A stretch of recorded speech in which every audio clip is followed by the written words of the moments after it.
The real danger is that if we hear enough lies, then we no longer recognize the truth at all.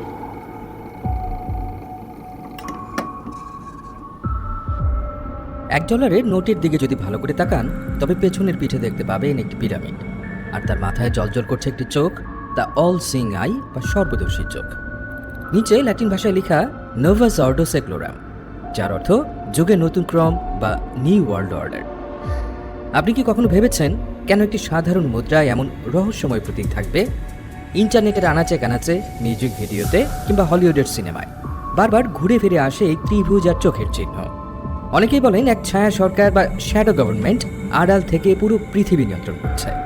আমেরিকার president নির্বাচন থেকে শুরু করে মধ্যপ্রাচ্যের যুদ্ধ, শেয়ার বাজারের ধস থেকে শুরু করে মহামারীর প্রাদুর্ভাব, সবকিছুর পেছনে নাকি কলকাঠি নাড়ছে এই একটি গোপন সংস্থা, যাদের নাম দ্য ইলুমিনাতি। কিন্তু কারা এরা? তারা কি শয়তানের উপাসক নাকি অন্য কিছু? 1776 সালে জার্মানির এক অন্ধকার ঘরে বসে যে সংগঠনটি তৈরি হয়েছিল তা কি আজও বেঁচে আছে?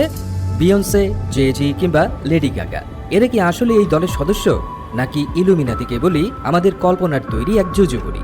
ইতিহাসের ধুলো ঝেড়ে এবং ষড়যন্ত্র তত্ত্বের জট খুলে আদ্যপান্তর আজকের পর্বে আমরা প্রবেশ করব পৃথিবীর সবচেয়ে রহস্যময় সিক্রেট সোসাইটির অন্দরমহলে।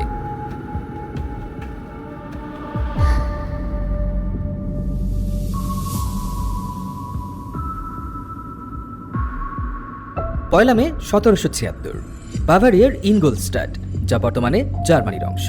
দিনটি ছিল মে দিবস। আটলান্টিক মহাসাগরের ওপারে তখন এক বিশাল তোলপাড় চলছে। আমেরিকার 13টি কলোনি ব্রিটিশদের বিরুদ্ধে স্বাধীনতার ঘোষণা দেওয়ার প্রস্তুতি নিচ্ছে। সারা বিশ্বের নজর তখন আমেরিকার দিকে, কিন্তু ঠিক সেই সময়েই ইউরোপের এক অন্ধকার ঘরে সবার চোখের আড়ালে জন্ম নিচ্ছিল এমন এক শক্তি যা আমেরিকার বিপ্লবের চেয়েও গভীর এবং দীর্ঘস্থায়ী প্রভাব ফেলার স্বপ্ন দেখছিল। স্থানটি বাভারিয়ার ছোট্ট বিশ্ববিদ্যালয় শহর ইনগোলস্টাড। গভীর রাত। একটি বদ্ধ ঘরে মোমবাতির টিমটিমে আলোয় বসে আছেন মাত্র 5 জন ব্যক্তি। তাদের মাঝখানে যিনি বসে আছেন তার বয়স মাত্র 28 বছর। চোখে মুখে অসাধারণ মেধার দীপ্তি, কিন্তু দৃষ্টিতে এক ধরনের চাপা ক্ষোভ এবং উচ্চাভিলাষ। তার নাম অ্যাডাম উইশপট, ইনগোলস্টাড ইউনিভার্সিটির ক্যানন ল বা ধর্মীয় আইনের সর্বকনিষ্ঠ অধ্যাপক। সেই রাতে উইশপট এবং তার 4 জন ছাত্র মিলে একটি শপথ নেন। তারা একটি গোপন চুক্তি সই করেন। তৈরি হয় একটি নতুন সংগঠন, যার নাম দেওয়া হয় দ্য অর্ডার অফ ইলুমিনাতি। কিন্তু কেন? একজন আইন অধ্যাপক কেন রাতের আধারে এমন গোপন দল তৈরি করবেন? কি ছিল তার উদ্দেশ্য? এই প্রশ্নের উত্তর জানতে হলে আমাদের তাকাতে হবে তৎকালীন বাভারিয়ার সমাজ ব্যবস্থার দিকে। অষ্টাদশ শতাব্দীর বাভারিয়া ছিল কট্টর রক্ষণশীল। পুরো সমাজ, রাজনীতি এবং শিক্ষা ব্যবস্থা নিয়ন্ত্রণ করত রোমান ক্যাথলিক চার্চ এবং বিশেষ করে জেসুইট যাজকরা। অ্যাডাম উইশপটের জন্ম হয়েছিল এক ইহুদি পরিবারে, কিন্তু ছোটবেলায় তিনি পিতৃহারা হন এবং তার ধর্মান্তর ঘটে। তাকে লালন পালন করেন তার ধর্মপিতা, যিনি ছিলেন একজন প্রভাবশালী ব্যারন। উইশপট পড়াশোনা করেন জেসুইটদের কঠোর শাসনে, কিন্তু উইশপট ছিলেন জন্মগতভাবে বিদ্রোহী। তিনি জেসুইটদের লাইব্রেরিতে বসে গোপনে ফরাসি বিপ্লবীদের বই পড়তেন। ভলতেয়ার, রুশো এবং এনলাইনমেন্ট বা জ্ঞানালোকের দার্শনিকদের চিন্তাধারা তাকে প্রভাবিত করে গভীরভাবে। তিনি বুঝতে পারেন ধর্ম এবং রাজতন্ত্র মানুষকে দাস বানিয়ে রেখেছে। চার্চ বিজ্ঞানকে ভয় পায়, যুক্তিকে গলা টিপে ধরে। উইশপট বিশ্বাস করতেন মানব জাতির মুক্তির একমাত্র পথ হল রিজন বা যুক্তি। কিন্তু সমস্যা ছিল একটাই, বাভারিয়াতে বসে চার্চ বা রাজার বিরুদ্ধে প্রকাশ্যে কথা বলার শাস্তি ছিল মৃত্যুদণ্ড। উইশপট বুঝতে পারলেন যা করার তা করতে হবে আড়ালে থেকে। সিস্টেমের বাইরে থেকে যুদ্ধ করে লাভ নেই, সিস্টেমের ভেতরে ঢুকে তাকে ধসিয়ে দিতে হবে। পয়লা মে 1776 সেই রাতে উইশপট প্রথমে দলটির নাম দিয়েছিলেন বুন্টার পারফেক্টিবিলিস্টেন বা লিগ অফ পারফেক্টিবিলিস্ট। তার দর্শন ছিল মানুষ অসম্পূর্ণ, কিন্তু শিক্ষার মাধ্যমে মানুষকে পারফেক্ট বা নিখুঁত করা সম্ভব। তবে নামটি ছিল বড্ড খটমটে এবং অদ্ভুত, তাই কিছুদিন পরেই তিনি নামটি পরিবর্তন করেন। ল্যাটিন শব্দ ইলুমিনেটাস, যার অর্থ আলোকিত বা জ্ঞানী, সেই শব্দ থেকে তিনি দলের নতুন নাম রাখেন দ্য অর্ডার অফ ইলুমিনাতি। তাদের প্রতি আজকের মতো পিরামিড বা এক চোখ ছিল না। উইশপট বেছে নিয়েছিলেন রোমান দেবী মিনার্ভার বাহন পেঁচাকে। কেন পেঁচা? কারণ পেঁচা অন্ধকারে দেখতে পায়, পেঁচা জ্ঞানের প্রতীক। ইলুমিনাতির সদস্যরা নিজেদের ভাবতেন সেই পেঁচার মতো, যারা সমাজের অজ্ঞতার অন্ধকারে বসেও সত্যের আলো দেখতে পান। উইশপট জানতেন তার এই কাজ রাষ্ট্রদ্রোহিতার শামিল, ধরা পড়লে মৃত্যু নিশ্চিত। তাই তিনি সংগঠনের ভেতর এক কঠোর গোপনীয়তা নিয়ম তৈরি করলেন। সদস্যদের একে অপরের আসল নাম জানা ছিল নিষিদ্ধ। তারা একে অপরকে চিনতেন প্রাচীন গ্রিক ও রোমান ইতিহাসের বিখ্যাত চরিত্রদের নামে। উইসপাউট নিজের জন্য যে নাম বেছে নিলেন তা হচ্ছে স্পার্টাকাস। রোমান ইতিহাসে স্পার্টাকাস ছিলেন সেই ক্রীতদাস নেতা যিনি রোমান সাম্রাজ্যের বিরুদ্ধে বিশাল বিদ্রোহ করে তুলেছিলেন। উইসপাউট নিজেকে আধুনিক যুগের স্পার্টাকাস ভাবতেন, যার লক্ষ্য মানুষের মনস্তাত্ত্বিক দাসত্বের শৃঙ্খল ভাঙা। ইলুমিনাতির মূল দর্শন আপাত দৃষ্টিতে খুব মহান মনে হতে পারে। তাদের ম্যানিফেস্টোতে বলা ছিল ধর্মীয় কুসংস্কার দূর করা, রাষ্ট্রীয় ক্ষমতার অপব্যবহার রোধ করা এবং নারী ও পুরুষের সম অধিকার নিশ্চিত করা। কিন্তু তাদের পদ্ধতি ছিল ভয়ঙ্কর। উইসপাউট বিশ্বাস করতেন দ্য এন্ড জাস্টিফাইজ দ্য মিনস, যার অর্থ উদ্দেশ্য মহৎ হলে পথ যেমনই হোক তা বৈধ। তিনি তার সদস্যদের শেখাতেন কিভাবে অন্য মানুষের গোপন তথ্য সংগ্রহ করতে হয়, কিভাবে ব্ল্যাকমেল করতে হয় এবং কিভাবে প্রশাসনের উচ্চ পদস্থ কর্মকর্তাদের মগজ ধোলাই করে নিজেদের দলে ভেড়াতে হয়। উইসপাউট লিখেছিলেন, আমাদের লক্ষ্য হলো এমন এক রাষ্ট্র ব্যবস্থা তৈরি করা যেখানে কোনো রাজা থাকবে না, কোনো চার্চ থাকবে না, মানুষ হবে সম্পূর্ণ স্বাধীন এবং যুক্তিবাদী। বলা যায় এটি ছিল মূলত নৈরাজ্যবাদ বা অ্যানার্কির এক বুদ্ধিবৃত্তিক সংস্করণ। শুরুতে ইলুমিনাতি ছিল উইসপাউটের কয়েকজন ছাত্রের মধ্যে সীমাবদ্ধ, কিন্তু উইসপাউট ছিলেন অত্যন্ত চতুর। তিনি জানতেন কয়েকজন ছাত্রদের বিপ্লব হয় না, তার দরকার ধনী, প্রভাবশালী এবং ক্ষমতাধর ব্যক্তিদের। কিন্তু এই অভিযাত্রা কেন এক সাধারণ প্রফেসরের কথা শুনবে? উইসপাউট তখন এক মাস্টার প্ল্যান সাজালেন। তিনি লক্ষ্য করলেন ইউরোপ জুড়ে তখন ফ্রি ম্যাসনারি নামের একটি অভিজাত ক্লাব বা সংগঠন খুবই জনপ্রিয়। সব ডিউক, প্রিন্স এবং ব্যাংকাররা সেখানে আড্ডা দেন। উইসপাউট সিদ্ধান্ত নিলেন তিনি নতুন করে সদস্য খুঁজবেন না, তিনি ফ্রি ম্যাসনদের লজ বা শাখাগুলোতে অনুপ্রবেশ করবেন এবং তাদের ভেতর থেকে যোগ্য লোকদের হাইজ্যাক করে ইলুমিনাতিতে নিয়ে আসবেন। 1777 সালে তিনি মিউনিখের একটি ফ্রি ম্যাসন লজে যোগ দেন। সেখান থেকে শুরু হয় ইলুমিনাতির আসল খেলা, যা পরবর্তী কয়েক বছরের মধ্যে ইউরোপের রাজদরবারগুলোকে কাঁপিয়ে দেবে। 1776 সালে সেই রাতে বাভারিয়ার জঙ্গলে যে আগুনের স্ফুলিঙ্গ জ্বলেছিল তা তখন কেউ দেখতে পায়নি। উইসপাউট এবং তার 4জন সঙ্গী তখনও জানতেন না যে তাদের এই গোপন বৈঠকটি একদিন ইতিহাসের সবচেয়ে বড় ষড়যন্ত্র তত্ত্বের জন্ম দেবে। তারা ভাবছিলেন তারা পৃথিবীকে মুক্ত করছেন, কিন্তু বাস্তবে তারা এমন এক গোলক ধাঁধা তৈরি করছিলেন যেখানে সত্য আর মিথ্যার পার্থক্য করা অসম্ভব। কিভাবে একজন সাধারণ আইনের অধ্যাপক ইউরোপের সবচেয়ে শক্তিশালী গুপ্তচর নেটওয়ার্ক গড়ে তুললেন এবং কিভাবে ব্যারন ভান নিগ নামের এক কূটনীতিকের আগমনে ইলুমিনাতি আন্তর্জাতিক রূপ নিল।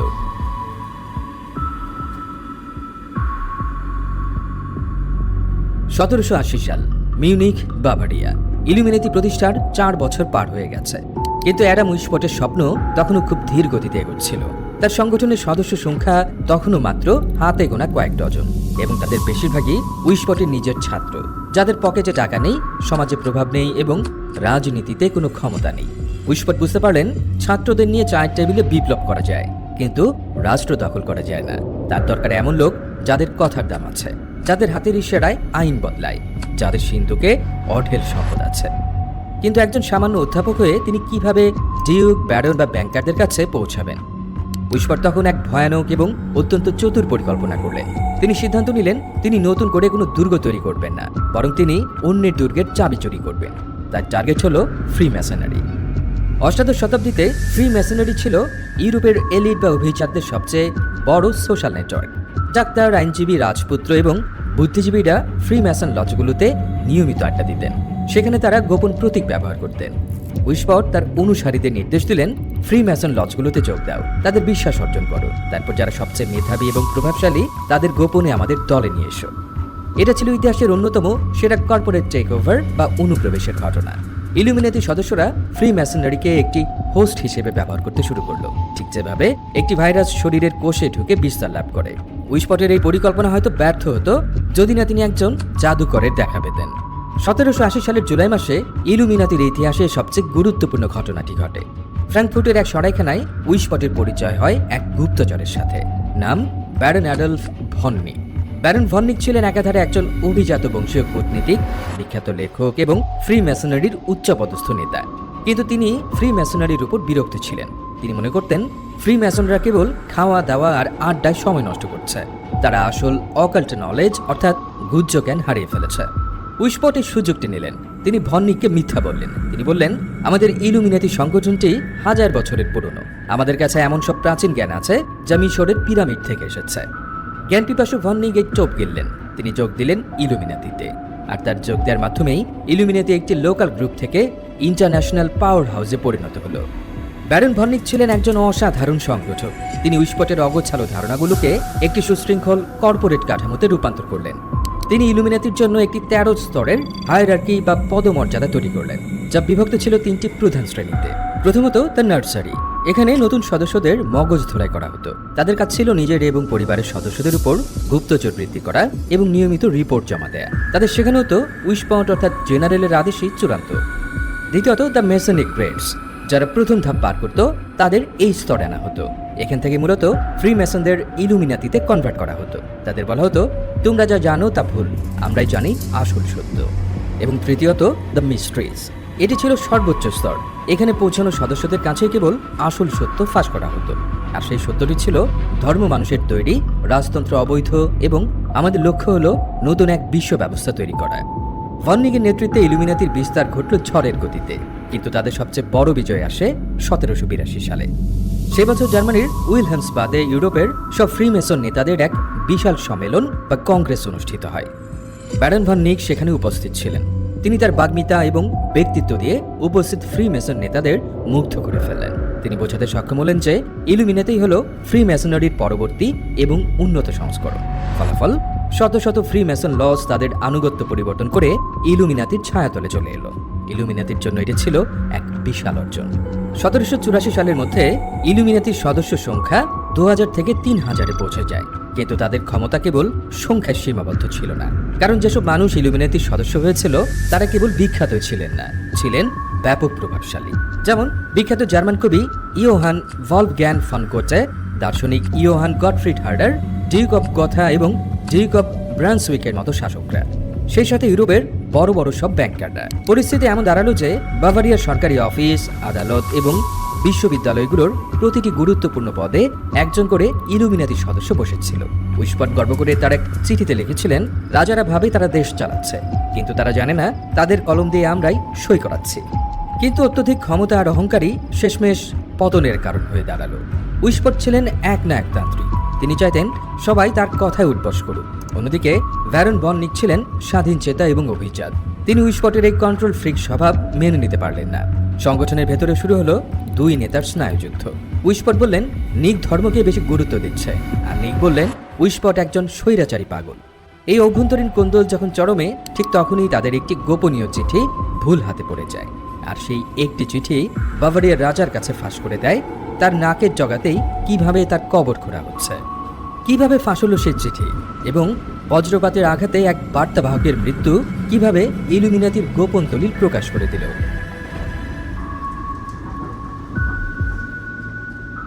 জুলাই 1785, রাটিসবান, বর্তমান জার্মানির রেগেন্সবার্গ।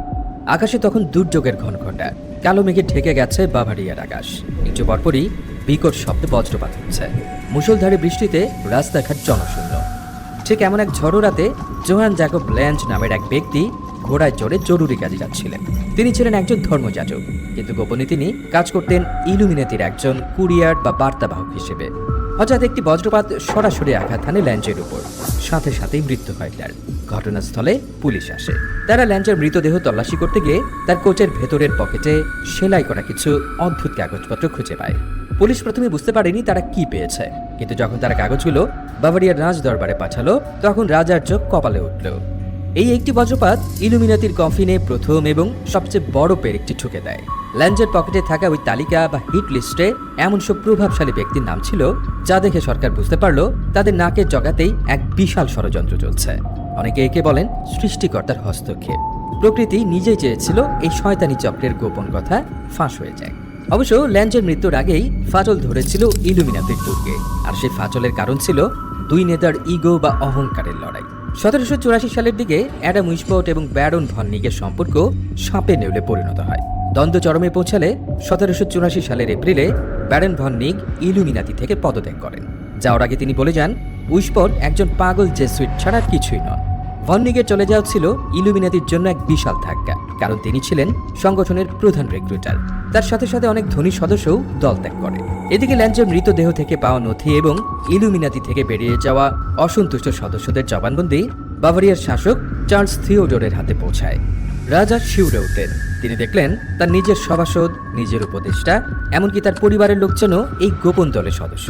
তিনি বুঝতে পারলেন এটি কোনো সাধারণ ক্লাব নয়, এটি দারুণ প্রভাবশালী এক সংগঠন। 22 জুন 1784 রাজা প্রথম ডিগ্রি বা আদেশ জারি করলেন, বাভারিয়ায় সব ধরনের সিক্রেট সোসাইটি নিষিদ্ধ।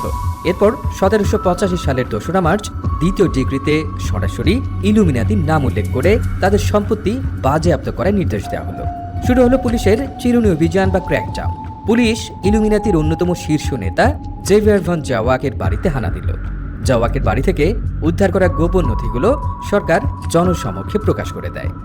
পরিস্থিতি বেগতিক দেখে অ্যাডাম উইসপট বুঝলেন ইনগোলস্টাটে থাকা নিরাপদ নয়। তার মাথার দাম ঘোষণা করা হয়েছে, তাকে যে কোনো মুহূর্তে গ্রেপ্তার করে মৃত্যুদণ্ড দেওয়া হবে। 1785 সালের এক অন্ধকার রাতে অ্যাডাম উইসপট তার স্ত্রী এবং সন্তানদের রেখে বাভারিয়া থেকে পালিয়ে যান। তিনি সীমান্ত পার হয়ে আশ্রয় নেন গোথা নামের এক শহরে। সেখানকার ডিউক আর্নেস্ট, যিনি গোপনে ইলুমিনাতির প্রতি সহানুভূতিশীল ছিলেন, তাকে আশ্রয় দেন। উইসপট তার বাকি জীবন অর্থাৎ আরও 40 বছর একজন পলাতক হিসেবে কাটিয়েছেন। তিনি আর কখনো কোনো গোপন সংগঠন তৈরি করার সাহস পাননি। তিনি কেবল বই লিখে নিজেকে নির্দোষ প্রমাণের চেষ্টা করেছেন। 1830 সালে মৃত্যু হয় তার। এদিকে বাভারিয়ার সরকার ইলুমিনাতিকে শেকড় শুদ্ধ উপড়ে ফেলার জন্য 1787 সালে তৃতীয় এবং চূড়ান্ত ডিগ্রি জারি করে। ঘোষণা করা হয়, কেউ যদি ইলুমিনাতির সদস্য হিসেবে প্রমাণিত হয় বা নতুন সদস্য সংগ্রহ করে, তবে তার শাস্তি হবে সরাসরি শিরোচ্ছেদ। এই কঠোর আদেশের পর ইলুমিনাতির প্রকাশ্য কার্যক্রম পুরোপুরি বন্ধ হয়ে যায়। সদস্যরা ভয়ে আত্মগোপন করে, নয়তো নাম পাল্টে ফেলে। 1787 সালের পর ইতিহাসের পাতায় অর্ডার অফ ইলুমিনাতির আর কোনো অস্তিত্ব পাওয়া যায় না। কিন্তু ইতিহাসবিদরা একটি অদ্ভুত বিষয় লক্ষ্য করে। ইলুমিনাতি ধ্বংস হওয়ার মাত্র 2 বছর পর 1789 সালে ফ্রান্সে এক বিশাল বিপ্লব শুরু হয়, ফরাসি বিপ্লব, যেখানে স্লোগান ছিল স্বাধীনতা, সাম্য, মৈত্রী, যা অদ্ভুতভাবে ইলুমিনাতির দর্শনের সাথে মিলে যায়। ষড়যন্ত্রতাত্ত্বিকরা প্রশ্ন তোলেন, উইসপট কি আসলেই পালিয়ে গিয়েছিলেন, নাকি তিনি আড়ালে থেকে তার কার্যক্রম বাভারিয়া থেকে সরিয়ে ফ্রান্সে নিয়ে গিয়েছিলেন? ইলুমিনাতি কি ধ্বংস হয়েছিল, নাকি তারা কেবল তাদের খোলস বদলে নতুন রূপে আবির্ভূত হয়েছিল?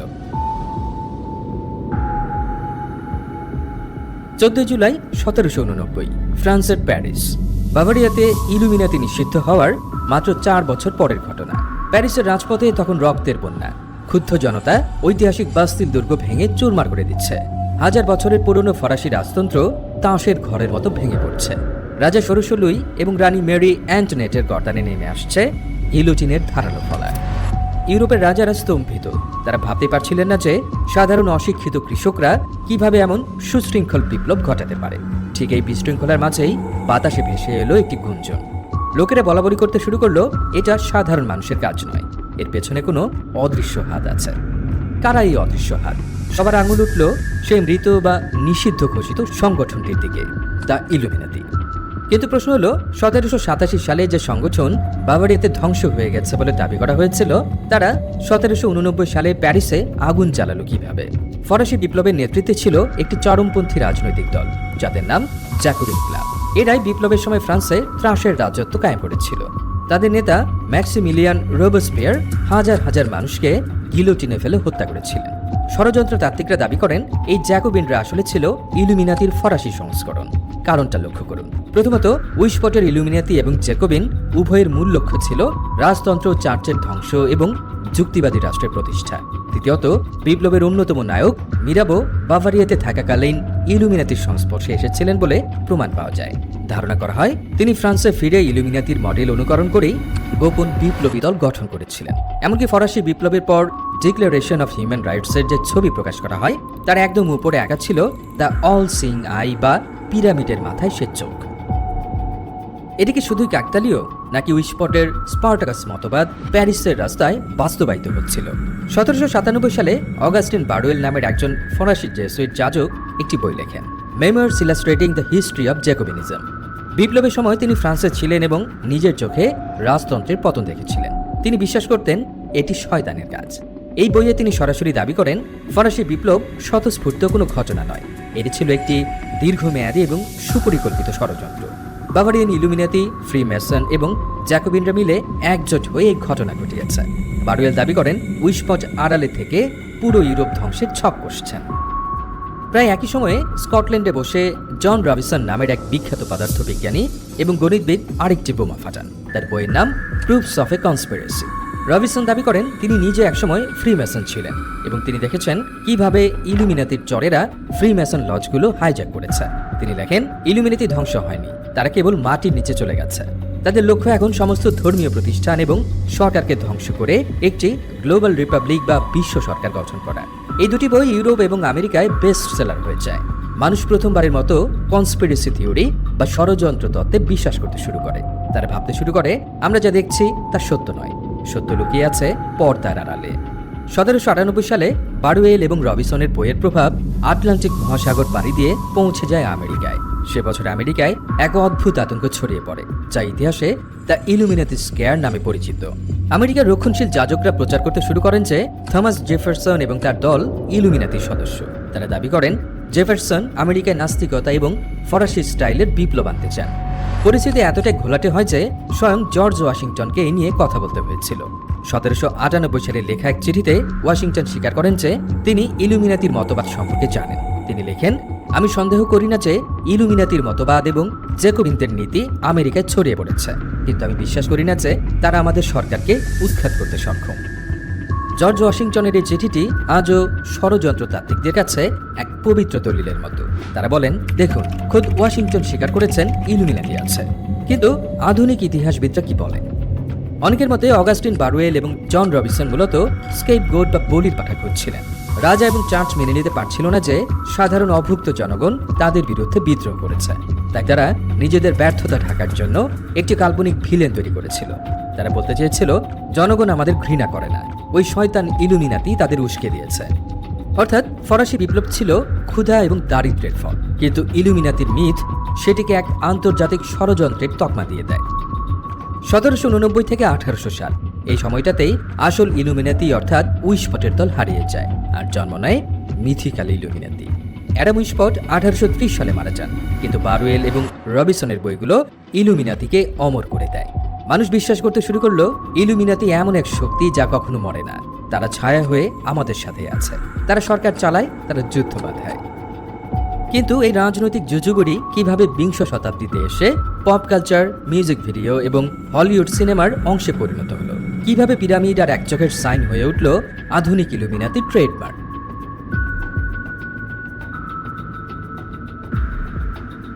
আবারও ফিরে যাওয়া যাক আমেরিকার $1 নোটে। নোটের উল্টো পিঠে রয়েছে একটি অদ্ভুত নকশা, একটি অসমাপ্ত পিরামিড যার 13টি ধাপ। আর পিরামিডের ঠিক উপরে শূন্যে ভাসছে একটি জলজলে চোখ, দ্য অল সিং আই বা সর্বদর্শী চোখ। নিচে ল্যাটিন ভাষায় লেখা নোভাস অর্ডো সেক্লোরাম। ষড়যন্ত্রতাত্ত্বিকরা এর অনুবাদ করেন নিউ ওয়ার্ল্ড অর্ডার বা নতুন বিশ্ব ব্যবস্থা। 1776 সালে বাভারিয়ার জঙ্গলে জন্ম নেয়া একটি সংগঠন কিভাবে আমেরিকার জাতীয় মুদ্রায় জায়গা করে নিল? তবে কি আমেরিকা দেশটি ইলুমিনাতি প্রজেক্ট?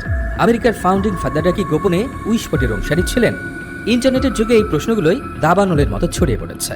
আজকের দিনে ইলুমিনাতি আর কোনো ইতিহাসের বিষয় নয়, এটি এখন আমাদের দৈনন্দিন বিনোদন, রাজনীতি এবং আতঙ্কের অংশ। আসুন ডলারের নোটের রহস্যটি আগে ভেদ করা যায়।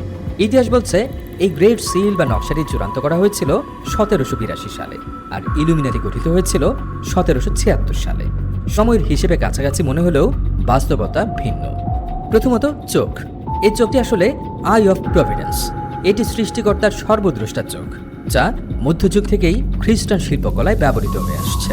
দ্বিতীয়ত পিরামিড এখানে শক্তি এবং স্থায়িত্বের প্রতীক, আর 13টি ধাপ আমেরিকার 13টি আদি কলোনিকে নির্দেশ করে।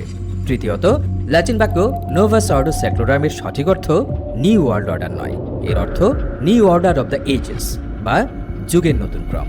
এটা আমেরিকার স্বাধীনতার মাধ্যমে নতুন যুগের সূচনাকে নির্দেশ করে।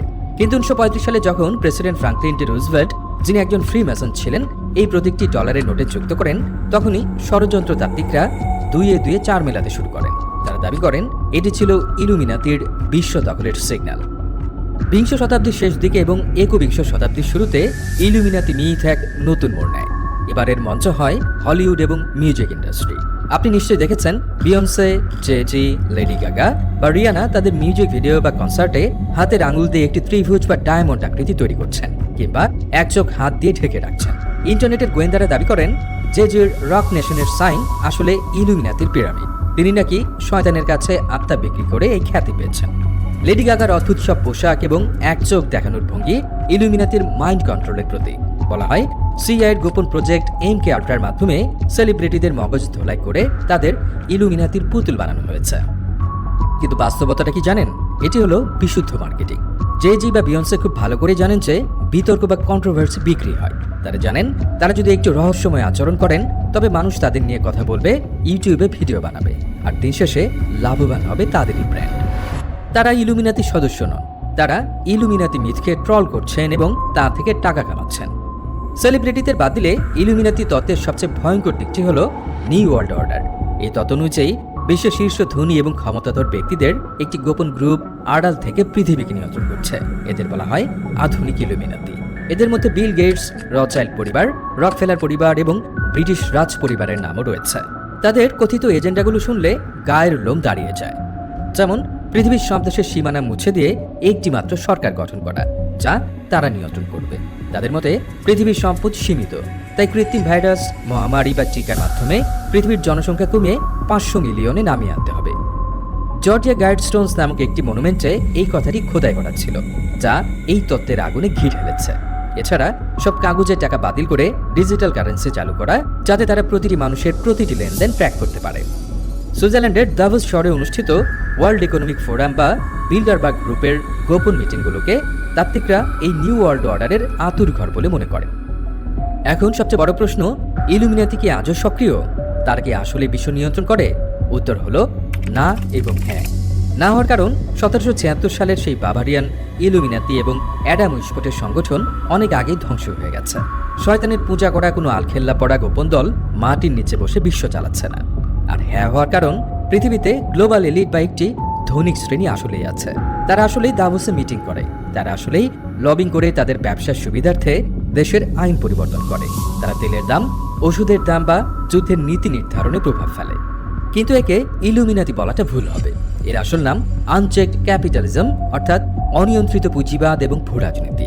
তারা শয়তানের উপাসনা করে না, তারা উপাসনা করে ক্ষমতার এবং টাকার। তাদের কোনো গোপন এজেন্ডা নেই, তাদের এজেন্ডা খুবই পরিষ্কার, আরও সম্পদ, আরও ক্ষমতা। তাহলে মানুষ কেন ইলুমিনাতি নিয়ে এত মাতামাতি করে? মনস্তাত্ত্বিকরা বলেন পৃথিবীটা খুব বিশৃঙ্খল বা ক্যালজে। এখানে হুট করে একটা ভাইরাস এসে লাখ লাখ মানুষ মেরে ফেলে, হুট করে শেয়ার বাজার ধসে পড়ে। মানুষের মন এই আকস্মিকতা বা র্যান্ডমনেস মেনে নিতে পারে না। মানুষ বিশ্বাস করতে চায় যে কেউ না কেউ নিশ্চয়ই স্টিয়ারিং হুইলে বসে আছে, হোক না সে শয়তান, তবুও তো একজন চালক আছে। চালক থাকলে মনে হয় পরিস্থিতির উপর কারো না কারো নিয়ন্ত্রণ আছে। ইলুমিনাতি হলো আমাদের সেই মনস্তাত্ত্বিক সান্ত্বনা, যা আমাদের এই বিশৃঙ্খল পৃথিবীতে এই যে কাল্পনিক শৃঙ্খলার গল্প শোনায়। এটি আমাদের ব্যর্থতা, আমাদের দারিদ্র্য এবং আমাদের অসহায়ত্বের জন্য কাউকে দায়ী করার সুযোগ করে দেয়। অ্যাডাম উইসপট মারা গেছেন প্রায় 200 বছর আগে। তার সেই দলটি ইতিহাসের আস্থা করে হারিয়ে গেছে, কিন্তু তিনি যে আইডিয়া বা ধারণা রেখে গেছেন তা আজও অমর। যতদিন পৃথিবীতে বৈষম্য থাকবে, যতদিন গুটি কয়েক মানুষের হাতে পৃথিবীর অধিকাংশ সম্পদ থাকবে এবং যতদিন সাধারণ মানুষ তাদের ভাগ্য নিয়ে অসহায় বোধ করবে, ততদিন ইলুমিনাতির মিথ বেঁচে থাকবে। পিরামিডের ওপরের চোখটি হয়তো আমাদের দেখছে না, কিন্তু আমরা সেই চোখের দিকে তাকিয়েই আমাদের নিজেদের ভয়ের প্রতিফলন দেখছি।